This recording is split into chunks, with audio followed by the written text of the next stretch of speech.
이제 정부는 사실상 거주하지 않은 1주택은 투기용으로 보고 있어요. 에이 설마 이 정도까지 하겠어? 그 설마가 사람 잡는 경우가 많았습니다. 안녕하세요. 세무는 보라의 문보라 세무사입니다. 여러분, 요새 부동산 커뮤니티에 돌아다니는 찌라시 보셨나요? 보통 부동산 정책이 나오기 전에 찌라시가 많이 돌곤 하죠. 많은 분들이 에이 설마 이 정도까지 하겠어? 라고 하시지만 부동산 정책에 한해선 경험상 그 설마가 사람 잡는 경우가 많았습니다. 실제로도 작년에 10억 아파트 보유세 1,000만 원 시대가 온다는 말 들었을 때 반신반의했거든요. 하지만 불과 몇 달 뒤에 정부 관계자 입에서 유사한 발언들이 나오고 실제로 강력한 대출 규제와 토지거래 허가 구역을 서울 전역과 경기 일부 지역까지 묻는 강력한 정책들이 뒤따랐습니다. 정부 이기는 시장 없다. 정부의 의지가 그만큼 강력해 보이거든요. 이번 부동산 찌라시에 대해서 문의가 굉장히 많이 들어오고 있어요. 내용을 보면 내 재산권에 굉장히 영향을 미치는 것들이죠. 당연히 궁금하시고 스트레스도 받으실 겁니다. 하지만 정부 정책에 너무 일희일비하며 비난하는 것만으로는 내 재산을 지킬 수는 없습니다. 내가 한국을 떠나진 않는 이상 법의 테두리 안에서 영리하게 살아남으셔야죠. 최악의 시나리오를 간접적으로 느껴보고 추후에 이만하면 다행이다 정도의 차선책을 찾는 게 더 현명하지 않을까요? 자, 그럼 이 찌라시가 만약에 이대로 시행이 된다면 이라는 가정을 세워서 디테일하게 설명을 드려보겠습니다. 첫 번째 찌라시, 다주택자 양도세, 중과세 82.5% 시행. 우선 이건 찌라시가 아니고 확정이죠. 82.5%라는 세율은 우선 3주택자, 최고 세율을 받는 사람을 가정한 겁니다. 상황을 가볍게 가정을 해보겠습니다. 서울의 아파트 세 채를 가진 A씨가 10년 전에 10억 선 아파트를 20억에 팔아서 10억의 양도 차익을 낸다고 가정을 해봅니다. 현행 제도상 장기보유 특별공제 10년이니까 20%, 그럼 8억의 지방세까지 포함해서 세율 구간 약 46% 적용하면 세금이 약 3, 4억 정도 나옵니다. 실제로 내가 가져갈 수 있는 돈이 6, 7억 정도 되겠죠. 중과가 부활한다고 가정하면 장기보유 특별공제가 안 되니까 10억에 바로 82.5%, 8억 2,500만 원이라는 세금이 나오고 결국 내 손에 쥐어지는 건 1억 7,500만 원. 10년을 보유해서 수익의 80% 정도를 국가가 가져간다면 사실 정말 버티고 싶어지는 금액이죠. 두 번째 찌라시. 공시지가 현실화율 95%. 세금을 부과할 땐 공시지가를 기준금액으로 많이 써요. 양도소득세는 상속세, 증여세, 취득세. 물론 시세가 우선이긴 하지만 공시지가도 상당히 큽니다. 공시지가라는 건 보통 시세의 70%, 현재는 70%까지 반영을 하고 있어요. 시세가 100억이라고 가정했을 때 70억이라는 금액에 세금이 붙는 거죠. 지금 분위기상 공시지가 현실화율 95%는 보유세에 초점이 맞춰 있으니 이 종부세 계산을 한번 해보겠습니다. 상황을 가정해보죠. 시세 20억인 아파트가 있어요. 지금 현행법상 세법은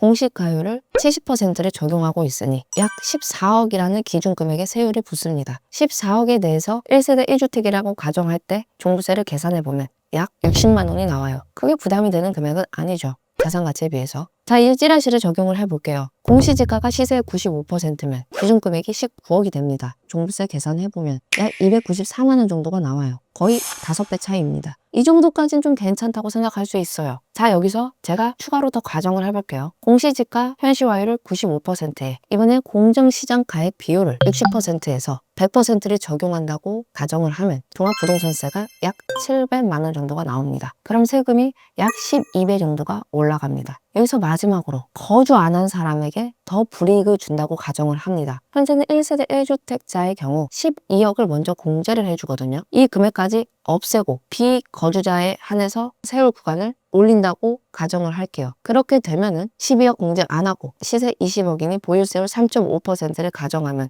세금이 약 6,600만 원이 나와요. 이건 제가 찌라시 내용에 있는 비거주 아파트는 종합부동산세 3.5%부터 5%를 적용한다는 예를 가정한 거긴 합니다. 하지만 최대로 이 정도까지 부과할 수 있다. 그리고 종합부동산세는 뭐 하나만 건드리면 최소 현재 내고 있는 세금의 5배다 라는 걸 말씀드리고 싶어요.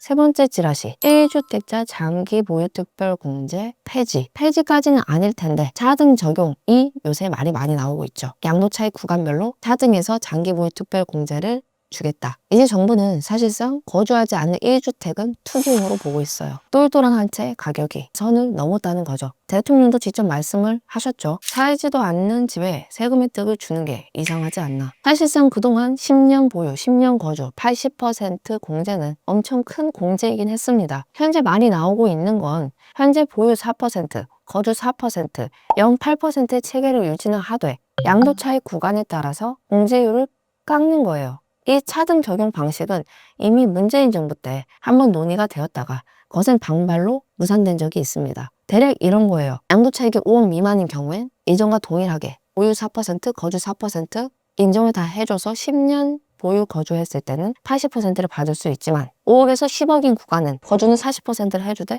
보유 공제는 30%로 제한을 합니다. 그럼 총 70%의 공제만 받을 수 있죠. 양도차익이 10억에서 20억일 땐 보유공제를 20% 줄여서 총 60%, 양도차익이 20억 이상일 땐 보유공제를 아예 10%로 줄여서 50% 공제를 받게끔 하는 겁니다. 그럼 세금 차이는 어떻게 될지 한번 또 가정을 해볼게요. 현재 1주택자가 집 한 채를 보유하고 있습니다. 보유 10년, 거주 10년, 양도가 25억, 취득가 10억, 양도차익 15억, 12억 넘는 분에 대해서만 과세하기 때문에 그걸 발라내면 7억 8천이라는 금액의 세금이 계산이 됩니다. 그럼 현행법상 80% 장기보유 특별공제를 적용했을 때 세금이 약 4,200만 원 정도가 나와요. 하지만 양도 차익 구간별로 이렇게 공제율이 깎인 방식을 적용을 한다면 15 양도 차익이면은 거주 40%, 보유 20% 해서 60%가 적용이 됩니다. 세금이 약 1억 765만 원. 지금보다 세금이 약 155% 증가합니다. 네 번째 찌라시. 비거주 아파트 보유세 3%에서 5%. 20억이면 3.5%, 30억이면 4%, 50억 초과분은 5%까지 나와 있네요. 이건 제가 아까 2번에서 설명을 해드렸습니다. 최대로 종합부동산세가 부과되면 실제로 시세가액의 3%에서 5%까지 적용될 수 있을 것 같아요. 간단히 말해서 내가 지방 살면서 서울에 투자용으로 20억짜리 아파트를 가지고 있었다고 하면 복잡한 계산 과정 생략을 하고 가장 많이 부과될 수 있는 금액이 20억에 3.5%인 약 7천만 원입니다. 매달 보유세로 나가는 금액을 계산하면 580만 원 정도. 웬만한 경력 있는 사기업 직원 월급 수준입니다. 10년 버티면 세금이 35%가 날아가게 되겠네요. 다섯 번째 찌라시. 유주택자 전세 대출 금지. 물론 무주택자에 비해서 유주택자의 대출을 제한하는 건 맞다고는 생각은 하는데 전면 금지랍니다. 지방에 내가 집이 하나 있는데 직장 때문에 어쩔 수 없이 서울살이를 해야 돼요. 이런 경우에 전세 대출이 하나도 안 된다면 내 가진 월급 범위 내에서 월세를 살거나 지방에 집을 팔고 서울에 전세라도 구해야 되는 상황이죠. 빚내서 하는 모든 걸 차단하겠다는 거죠. 여섯 번째 찌라시. 전세금 예치 신탁금 에스크로 의무화. 이건 세입자한테는 좋을 수 있어요. 이게 뭐냐면 세입자가 집주인에게 전세금 5억을 줄 때 이 전세금이 집주인 통장에 들어가는 게 아니라 신탁기간에 예치되는 겁니다. 전세 사기로부터 세입자를 보호할 수 있는 장치는 될 것 같은데 집주인 입장에서는 전세 줄 유인이 없죠. 시장에서는 전세 공급이 급감할 수밖에 없고 아마 전세에서 월세로의 전환이 굉장히 빨라질 겁니다. 마지막 찌라시. 전세금 간주 임대료 3.5% 종합소득세 부과. 간주 임대료란 말이 어렵게 들리실 수 있어서 설명을 드릴게요. 간주는 본다라는 거예요. 임대료로 본다.